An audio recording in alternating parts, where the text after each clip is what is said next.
அன்பு நேயர்களே வணக்கம். வைணவ வாழ்வியலின் உயிர் நாடியான ஒரு விரதம் இருக்கிறது என்று சொன்னால் அதுதான் ஏகாதசி விரதம்.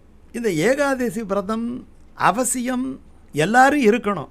அதுலேயும் பகவான் விஷ்ணுவை முழுமுதற் கடவுளாக கொண்டு ஆழ்வார்களை தங்களுடைய வழிகாட்டியாக கொண்டு ஸ்ரீமத் ராமானுஜரை தம்முடைய குருவாக கொண்டு இருக்கக்கூடிய ஒவ்வொரு வைணவரும் கடைபிடிக்க வேண்டிய உத்தமமான விரதம் இந்த ஏகாதசி விரதம். அது வெறும் விரதம் அல்ல, அது வைணவர்களுக்கு உயிர் போன்றது. காரணம், பகவானுடைய அம்சம்தான் ஏகாதசி, பகவானுடைய இன்னொரு வடிவம்தான் ஏகாதசி.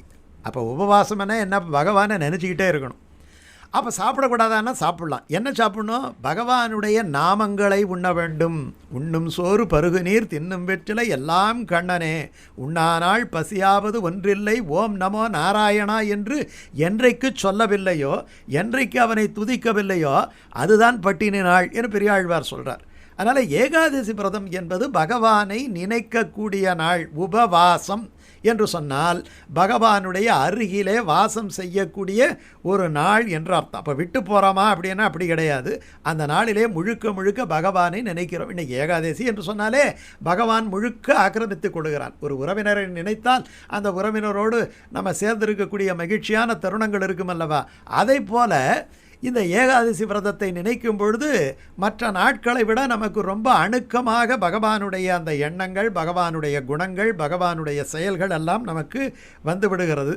அதனால் பகவானுடைய மகா சக்தி தான் ஏகாதசி திதியாக உருவெடுத்தது. அடியார்களுடைய பாவங்களை எல்லாம் போக்குவதற்காக பகவான் இப்படி ஒரு ஏற்பாடு. இதுக்கு ஒரு தத்துவ விளக்கம் இருக்குது. ஏகாதசி என்பது 11வது திதி, ஏகாதசம். ஏகம் என்றால் 1, தசம் என்றால் 10, ஏகாதசம் என்று சொன்னால் 10 + 1 11. இந்த ஏகாதசி விரதத்தை ஏதோ பொழுதுபோக்கு மாதிரி நம்ம அனுசரிக்கக்கூடாது. நம்முடைய இந்திரியங்கள், ஞான இந்திரியங்கள் 5 இருக்குது, கர்ம இந்திரியங்கள் 5 இருக்குது, அதோட மனம் இருக்குது. இது 3 சேரணும்.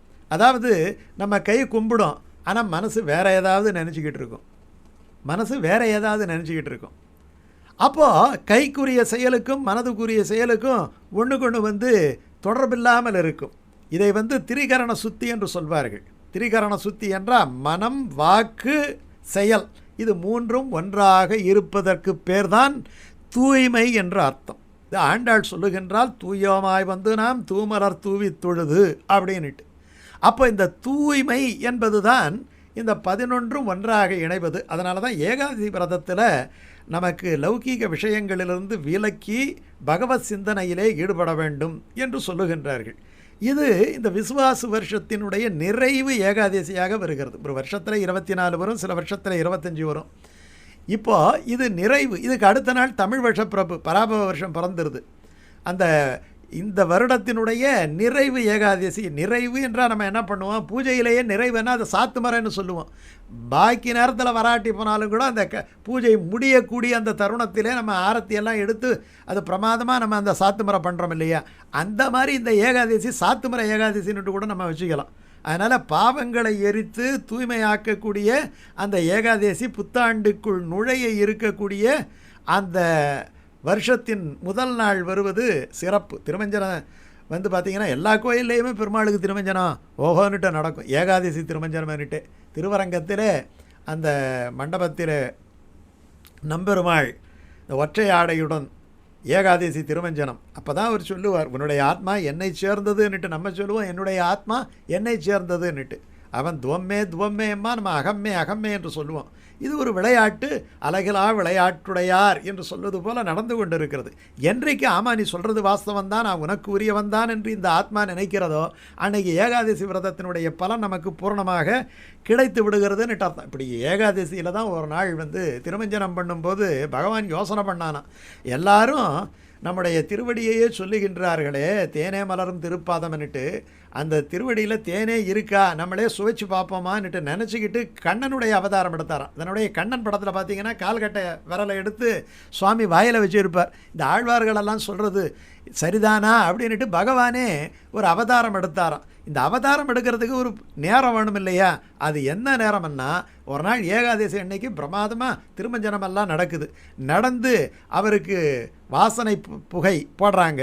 புகைவதும் ஒரு பூவே, ஒரு கூளத்தை இட்டு காய்ச்சினாலும் பகவானுடைய அருள் வந்துவிடும் என்று ஆச்சாரியர்கள் சொல்கிறார் அல்லவா? அப்படி செய்யும் பொழுது அந்த புகை மண்டலம் நல்லா புகை போடணும். அப்போ சாம்பிராணி புகை எப்படி சும்மா போடக்கூடாது, அது அந்த ரூம் முழுக்க வியாபித்து இருக்கணும். பகவானுடைய உருவம் மனக்கண்ணிலே தெரிய வேண்டும் தவிர எதிர்க்க இருக்கிற மூர்த்தி தெரியாத அளவு மறைக்கணுமா. அந்த மாதிரி இவர்கள் அப்படி புகை போடும் பொழுது அந்த புகை மூட்டத்துக்கு நடுவிலேயே பகவான் ஒரு நொடிக்குள்ளே போய் கிருஷ்ணாவதாரம் எடுத்தாராம். கிருஷ்ணாவதாரம் எடுப்புறதுக்கு பல காரணங்கள் இருக்குது. ஒன்று, அடியார்கள் ஈட்டிய வெண்ணெய் தொடு உண்ண பொந்துமிலேற்றுவேன் என்னார். அடியார்களுடைய கையாலே பட்டு அந்த வெண்ணெயை சாப்பிடணுன்ட்டு ரொம்ப நாள் ஆசையாம். அடுத்தது, நப்பினைக்காக அந்த எருதுகளை அடக்கி நப்பினையை கைப்பிடிக்க வேண்டும் என்பது ஆசையாம். அதனால் இந்த ரெண்டு ஆசையை நிறைவேற்றி கொள்வதற்காகவும் உலகத்திலே தர்மத்தை நிலைநிறுத்துவதற்காகவும் பகவான் கிருஷ்ண அவதாரம் எடுத்தார். அது எடுக்கிறதுக்கு ஒரு ஏகாதசியில் திருமஞ்சன புகை காரணமாக இருந்தது அப்படின்ட்டு சொல்கிறாங்க. வழக்கமாக இருக்கிற மாதிரி தான் ஏகாதசி அன்னைக்கு பகவானையே நினச்சிக்கிட்டு இருக்கணும். தசமியில் ஆரம்பிச்சிடணும். ஏகாதசி அன்னைக்கு உபவாசம் இருக்கணும். பகவானுடைய கீர்த்தனைகளை பாட வேண்டும். ஆழ்வார்கள் பாசுரம்தான் அள்ளி கொட்டி இருக்கிறார்கள். அதில் நமக்கு பிடிச்ச ஆழ்வார்கள் பாசுரங்களை எல்லாம் பாடலாம். சாயங்காலம் கோயிலுக்கு போய் பகவானுக்கு நம்ம ஆராதனைகள் எல்லாம் செய்யலாம்.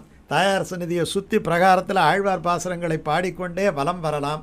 அடுத்த நாள் துவாதசி சூரிய உதயத்துக்கு முன்னாடி அந்த பாரணை பண்ணி நம்ம அதிதிகளுக்கு பூஜை செய்து நம்முடைய ஏகாதசி விரதத்தை முடித்து கொள்ளலாம். வழக்கமாக இந்த ஏகாதசிக்கு ஒரு பாசுரம் உண்டு அல்லவா? இந்த ஏகாதசிக்கு திருவாய்மொழியினுடைய அற்புதமான பாசுரம், நம்மாழ்வானுடைய பாசுரம் இருக்குது.